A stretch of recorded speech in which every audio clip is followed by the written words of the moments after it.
Bonjour tout le monde, j'espère que ça va bien. C'est vendredi, le 22 janvier. Donc aujourd'hui au menu, on va parler un peu d'exportation, des spéculateurs, un peu d'analyse graphique aussi. Donc, Simon Brière, votre stratège de marché principal RGO Canada. On partons avec les spéculateurs qui, dernièrement, en fait, ça s'est continué. Beaucoup de positions d'achat. Je regarde ici le maïs, je regarde aussi le blé, le l'inox et je regarde le soya. On voit par contre, hein, quand on a atteint des niveaux très élevés, ça semble se consolider.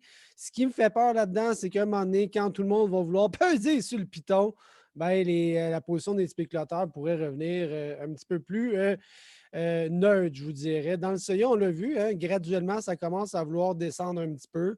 Dans l'inox, ça demeure très élevé, mais ça ne semble pas vouloir baisser. Et dans le blé, ben, ça le sait de temps en temps. Donc, très, très, très acheteur pour ce qui est du maïs. Le soya commence à dégonfler un petit peu, mais reste naturellement encore très, très long dans les marchés au niveau des positions spéculatives. Maintenant, graphiquement, on a vu ce matin un petit peu de pression encore sur le board à Chicago. Je regarde les contrats de maïs. J'ai toujours, bon, les moyennes mobiles ne se sont toujours pas croisées, mais ils semblent se rapetisser un petit peu. Mon MACD pourrait me donner un signal de vente ici. Donc, soyez très, très attentifs à ces signaux-là. Mais quand même, les tendances sont toujours positives. Donc, on prend ça avec un grain de sel. Les moyennes mobiles, le MACD, on a déjà eu certains points où on a eu des signaux de vente. Finalement, le marché a continué à progresser. Mais faites attention, on a quand même un petit peu de signal de vente. On pourra peut-être avoir un repli basé sur cette analyse-là. Faites attention. Dans le soya, c'est la même chose. Oups, j'ai mon MACD ici qui a quand même bien croisé. On avait eu du MACD qui a croisé à quelques reprises, un peu comme dans le maïs. Puis finalement, deux, 3 jours ou une semaine plus tard, on était reparti à hausse. Donc, les tendances sont toujours positives. Par contre, on sent un peu d'hésitation, là, un repli des marchés. Est-ce que c'est le début d'une grande glissade ou simplement un repli comme qu'on a vu, puis on repart à la hausse? Le temps va le dire, mais faites attention. Un petit peu de signal de vente sur les analyses graphiques. Dans le blé, un peu la même chose. J'ai mon MACD qui croise, mes moyennes mobiles, pas encore. Et on sent que le marché là, est toujours dans une tendance positive, mais va tendance là, à avoir un petit peu plus d'hésitation depuis 1, 2, 3, 4, 5 jours. OK? Donc, voilà pour l'analyse technique. L'Amérique du Sud, ça va quand même bien. Je regarde ici en Argentine les accumulations d'eau, donc les précipitations depuis le dernier mois. On voit qu'il y en a eu quand même pas mal. Là. Je regarde ici là, la carte de production de soya en Argentine. Ça se passe majoritairement un peu au nord-ouest de Buenos Aires, la capitale. Oui, je pense que c'est la capitale. Donc, dans ce coin-là ici, qui a même reçu des bonnes précipitations depuis un mois. C'est un peu sec, des fois on entend, mais ce n'est pas si pire.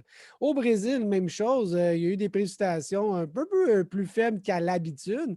Mais quand on regarde ici, c'est quand même 100 à 300 millimètres de pluie qu'ils ont reçu, majoritairement dans le Mato Grosso ici, là, Mato Grosso. Donc, conditions des cultures en Amérique du Sud, c'est pas mauvais. Je pense que c'était peut-être un petit peu plus faible en termes de production que ce qu'ils ont annoncé. On parlait de 133 millions de tonnes au Brésil, 48 en Argentine. C'est beaucoup plus qu'aux États-Unis. Hein. Aux États-Unis, c'est 112. Donc, on voit que Amérique du Sud combinée, c'est des productions beaucoup plus grandes qu'aux États-Unis. Donc, peut-être un petit peu moins de stock en Argentine, au Brésil, avec la météo qui n'a pas été parfaite. Mais encore là, faites attention, ce n'est pas une catastrophe en Amérique du Sud. Les exportations ce matin, ça a été très bon de manière générale. Je regardais le blé 329 000 tonnes. On est retourné dans les moyennes. On n'est pas très, très élevé, mais on n'est pas une catastrophe non plus. Somme toute dans les moyennes. Le maïs a été un très, très beau rebond cette semaine, non? Une hausse de 51 par rapport aux 4 dernières semaines, qui était plutôt faible. Donc, l'exportation de maïs a bien été cette semaine.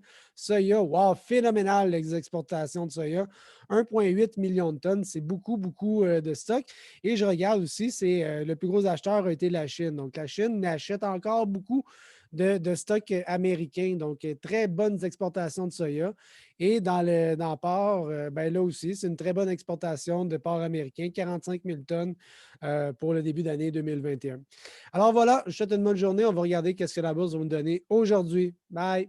Faites attention à vous. Si vous avez des questions, comme d'habitude, hein? Simon Brière, Joe Bryan. Bye.